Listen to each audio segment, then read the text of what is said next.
ሰላም ጤና ይስጥልን ተመልካቾቻችን ከኢሳት ነጻ የህዝብ ሚዲያ ለለቱ ያዘጋጀናቸው መረጃዎችን ወደ እናንተ እናቀርባለን። ከዘገባዎቹ ጋር ገነት ዘዘው ነኝ። አብራችሁን ቆዩ። አገልግሎቱ በኤሌክትሪክ መሰረተ ልማት በሚፈጸም ስርቆት ምክንያት ኃይል እየባከነ ነው ሲል አስታወቀ።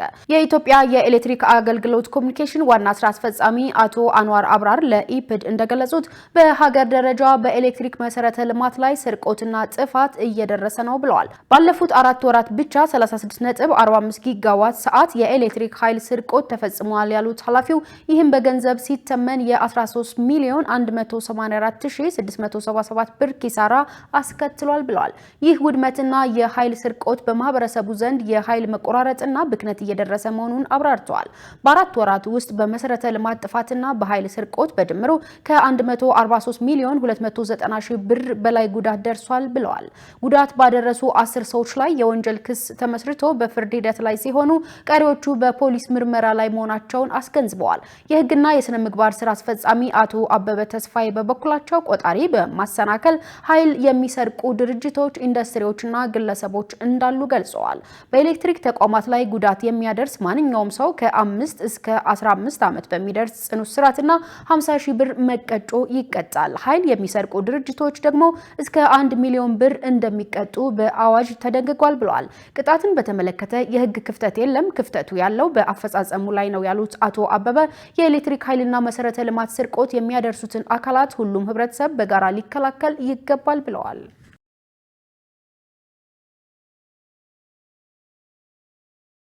በዚህ ዓመት 4.6 ሚሊዮን ሄክታር መሬት እንደሚለማ የግብርና ሚኒስቴር ገለጸ።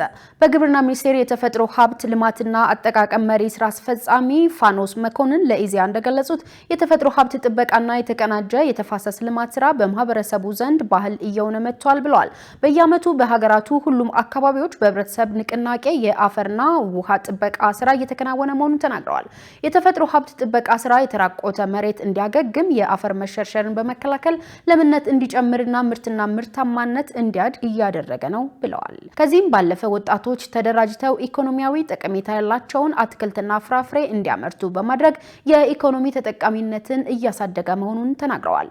የዘንድሮ የተፈጥሮ ሀብት ጥበቃና የተፋሰስ ልማት ንቅናቄ በሀገር አቀፍ ደረጃ በጥር ወር ላይ በይፋ እንደሚጀመር ጠቅሰው ለዚህም ዝግጅት በመጠናቀቅ ላይ መሆኑን ገልጸዋል። በዚህ ዓመት በ21 ሺህ ተፋሰሶች በሚከናወነው የተፈጥሮ ሀብት ጥበቃ ስራ 4.6 ሚሊዮን ሄክታር መሬት እንደሚለማ አስረድተዋል። የተፈጥሮ ሀብት ስራ የተፈጥሮ ሚዛንን በመጠበቅ ለአየር ንብረት ለውጥ ከፍተኛ ጠቀሜታ ያለው በመሆኑ ሁሉም የህብረተሰብ ክፍል በንቅናቄ ወጥቶ መስራት እንዳለበትም ጥሪ አቅርበዋል። በሚከናወነው የተፈጥሮ ሀብት ጥበቃ ስራ በድርቅና በአካባቢ መራቆት የተጎዱ አካባቢዎች መልሰው እንዲያገግሙ ያደርጋል ብለዋል። በትምህርት ቤቶች አካባቢ አዋኪ ድርጊቶችን ለመከላከል የተዘጋጀው ረቂቅ ደንብ በእውቀትና በመልካም ስብዕና የታነጸ ትውልድን ለመገንባት አቅም የሚፈጥር ነው ተባለ። የደንቡ ረቂቅ የተማሪዎች የስነ ምግባር ረቂቅ መመሪያ በእውቀትና በመልካም ስብዕና የታነጸ ትውልድ ለመገንባት ትልቅ አቅም እንደሚፈጥር በአዲስ አበባ የሚገኙ ትምህርት ቤቶች ገልጸዋል። ትምህርት ሚኒስቴር በትምህርት ቤቶች አካባቢ የሚስተዋሉ አዋኪ ድርጊቶችን ለመከላከልና ለመቆጣጠር የሚያስችል ረቂቅ ደንብ በማዘጋጀት ተግባር ላይ ለማዋል እንቅስቃሴ ጀምሯል።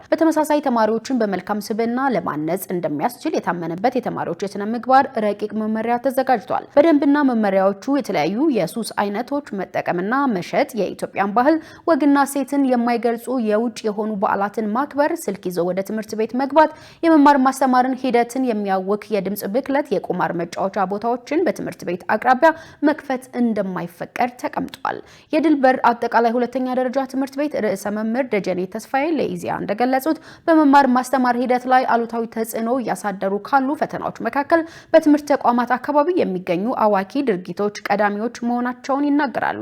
መንግስት የችግሩን አሳሳቢነት በመረዳት በትምህርት ቤቶች አካባቢ የሚስተዋሉ አዋኪ ድርጊቶችን ለመቆጣጠር ረቂቅ ደንብና የተማሪዎች የስነ ምግባር ረቂቅ መመሪያ ማውጣቱ ተገቢ ነው ይላሉ። የአሚጎኒያን ትምህርት ቤት የትምህርት ዘርፍ ዳይሬክተር ዶክተር ኤሳው አለማየሁ በበኩላቸው የትምህርትን ተቋማት ቀጣይነት ባለው ሁኔታ ከልዩ ልዩ አዋኪ ድርጊቶች ማላቀቅ ካልተቻለ ሀገርን የሚገነባ ብቁ ዜጋ ማፍራት አዳጋች መሆኑን አንስተዋል። ረቂቅ ደንቡና መመሪያው በተገቢው መልኩ ታይቶ ወደ ተግባር እንዲገባ የዘርፉ ተዋናዮች የሚጠበቅብንን ሀገራዊ ኃላፊነት መወጣት አለብን ነው ያሉት። የትምህርት ሚኒስትር ዴኤታ አያለች እሸቴ መንግስት ተማሪዎች ምቹ በሆኑ የመማር ማስተማር አካባቢዎች እውቀት የሚገበዩበት ሁኔታ ለመፍጠር የሚያስችሉትን ተግባራት በማከናወን ላይ መሆኑን ገልጸዋል። እየተከናወኑ ካሉ አበይት ክንውኖች መካከል የትምህርቱ ስርዓት የሚጎዱ አዋኪ ድርጊቶች መከላከል የሚያስችል አሰራር እየተዘረጋ ነው ብለዋል።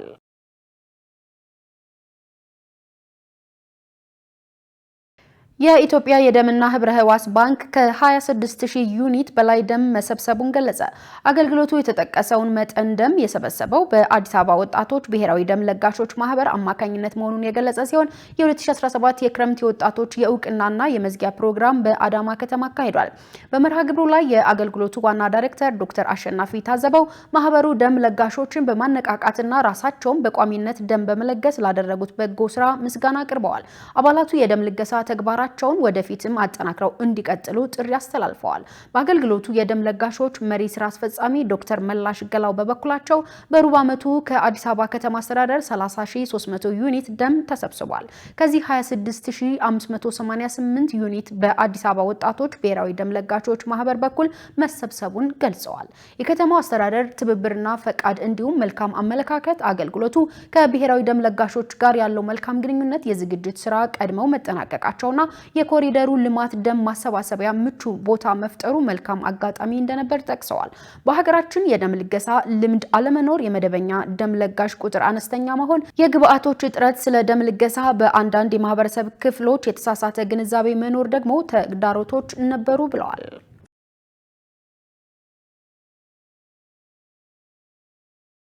በባህር ዳር ከተማ 24.2 ቢሊዮን ብር ካፒታል ላስመዘገቡ ባለሀብቶች የኢንቨስትመንት ፈቃድ ተሰጠ።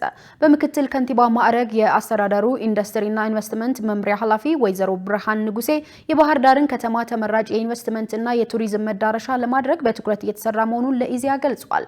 ባለሀብቶች ወደ ከተማዋ መጥተው ባሉ የኢንቨስትመንት አማራጮች ላይ እንዲሳተፉ ባለፉት 5 ወራት ጥረት ሲደረግ መቆየቱን አስረድተዋል። በዚህም 24.2 ቢሊዮን ብር ካፒታል ያስመዘገቡ 184 ባለሀብቶች በአግሮ ፕሮሰሲንግ በሆቴልና ቱሪዝምን ጨምሮ በሌሎችም መስኮች ለመሰማራት የኢንቨስትመንት ፈቃድ ጠይቀው እንደተሰጣቸው አስታውቀዋል። ባለሀብቶቹ ወደ ግንባታና ማምረት ስራ ሲሸጋገሩ ተኪና ወደ ውጭ የሚላኩ ምርቶችን ከማምረት በተጨማሪ ለበርካታ ወገኖች የስራ ዕድል እንደሚፈጥሩ የሚጠበቅ መሆኑን ተናግረዋል።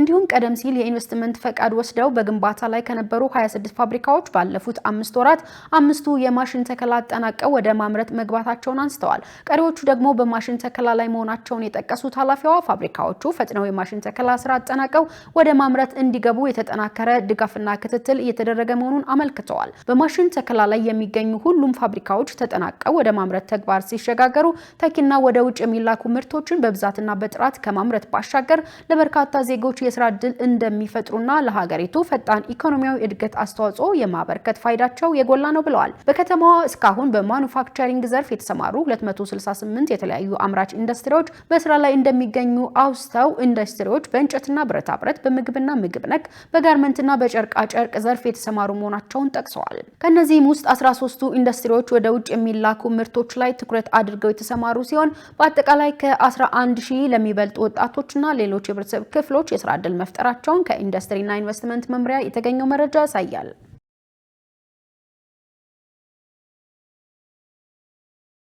የተከበራችሁ ተመልካቾቻችን ከኢሳት ነጻ የህዝብ ሚዲያ የሰዓቱ ዜናዎች ወደ እናንተ መድረሳቸውን ቀጥለዋል። አሁን ደግሞ ወደ ውጭ ዜና ተሻገርኩ። እስራኤል ቅዳሜ ዕለት በጋዛ በሚንቀሳቀስ መኪና ላይ በፈጸመችው ጥቃት የሐማስን ከፍተኛ አዛዥ መግደሏን አስታወቀች። የእስራኤል ጦርና ደህንነት ኤጀንሲ ሺን ቤት በጋራ ባወጡት መግለጫ በጋዛ ከተማ የሐማስን ወታደራዊ ክንፍ ቃሳም ብርጌድ የጦር መሳሪያ ምርት ኃላፊ የነበረው ራኤድ ሰዓድ መወገዱን አስታውቀዋል። ሰዓድ ከታዋቂዎቹ የቃሳም አዛዦች አንዱ እንደሆነ የሚገመት ሲሆን ሐማስ መስከረም 26 2016 ዓ.ም ከጋዛ ከተማ በስተምስራቅ በእስራኤላውያን ላይ ጥቃት በፈጸመበት ወቅት በርካታ ብርጌዶች መርቷል። በሐማስ የሚመራው የሲቪል መከላከያ ቃል አቀባይ ማህሙድ ባሳል ለቢቢሲ በጥቃቱ 4 ሰዎች ሞተዋል ሲሉ ተናግረዋል። በርካታ መንገደኞችም በፍንዳታው ጉዳት እንደደረሰባቸው ጨምረው ገልጸዋል። በጋዛ የሚገኙ የአካባቢው የሐማስ ባለስልጣን ለቢቢሲ እንደተናገሩት በጥቃቱ የሳድ ረዳት እንዲሁም አቡ ኢማድ አልላባን የተባሉ ዝቅተኛ ማዕረግ ያላቸው ባለስልጣንም ተገድለዋል። ቢቢሲ በጋዛ ተገኝቶ እንዳይዘግብ በእስራኤል መንግስት የተከለከለ በመሆኑ የክስተቱን ዝርዝር ሁኔታ ማረጋገጥ አለመቻሉንም አስታውቋል። የእስራኤል ጦርና ደህንነት መስሪያ ቤቱ የጋራ መግለጫ አክሎ እንደገለጸው ሳድ በጋዛ ሰርጥ በሚጠመድ ፈንጂዎች ምክንያት ለተገደሉት በርካታ ወታደሮች ሞት ተጠያቂ ነው ተብሏል። የሰሜን ኮሪያው መሪ ኪም ጆንግ ኡን ከሩሲያ ጎን ተሰልፈው ሲዋጉ ለነበሩ የሀገሪቱ ወታደሮች ጀግና የሚል ማዕረግ ሰጡ። በፒዮንግያንግ በተዘጋጀው ወታደሮችን የመቀበል ስነ ስርዓት ላይ ቁስለኛ ወታደሮችን እያቀፉ ታይተዋል ተብሏል። የሰሜን ኮሪያ ህዝብ ወታደራዊ ክፍልና የ528ኛ ሬጅመንት ኢንጂነር ወታደሮች በሩሲያ ላደረጉት ተጋድሎ የጀግንነት እውቅና ተሰጥቷቸዋል ተብሏል። ታላቅ ታምርና ጀብድ በአስቸጋሪ የጦር ቀጠና ውስጥ ስለፈጸማችሁ ብሎም ለአመታት የማይቻል መስሎ የሚታየውን ስላደረጋችሁ ጀግኖች ናችሁ ብለዋል። ምዕራባውያን ምንም እንኳን ዘመናዊ መሳሪያ ቢታጠቁም በጥልቅ መንፈሳዊነት የተገነባውን አብዮታዊ ሰራዊት ማሸነፍ አልቻሉም ሲሉም ወታደሮቻቸውን አሞካሽተዋል። ከሬጅመንቱ ውስጥ 9 ጓዶች ማጣታችን ልብ የሚሰብር ቢሆንም ለነጻነትና ክብር ስለተዋደቁ እናወድሳቸዋለን ብለዋል። ሩሲያ በኩርስክ ግዛት ባደረገችው ጦርነት 10,000 የሰሜን ኮሪያ ወታደሮች መሳተፋቸውን የምዕራባውያን ሚዲያዎችና መሪዎች መግለጻቸው የሚታወስ ሲሆን ሞስኮና ፒዮንግያንግ ግን ይህን ክስ ማስተባበላቸው አይዘነጋም። ዘገባው የአልጀዚራ ነው።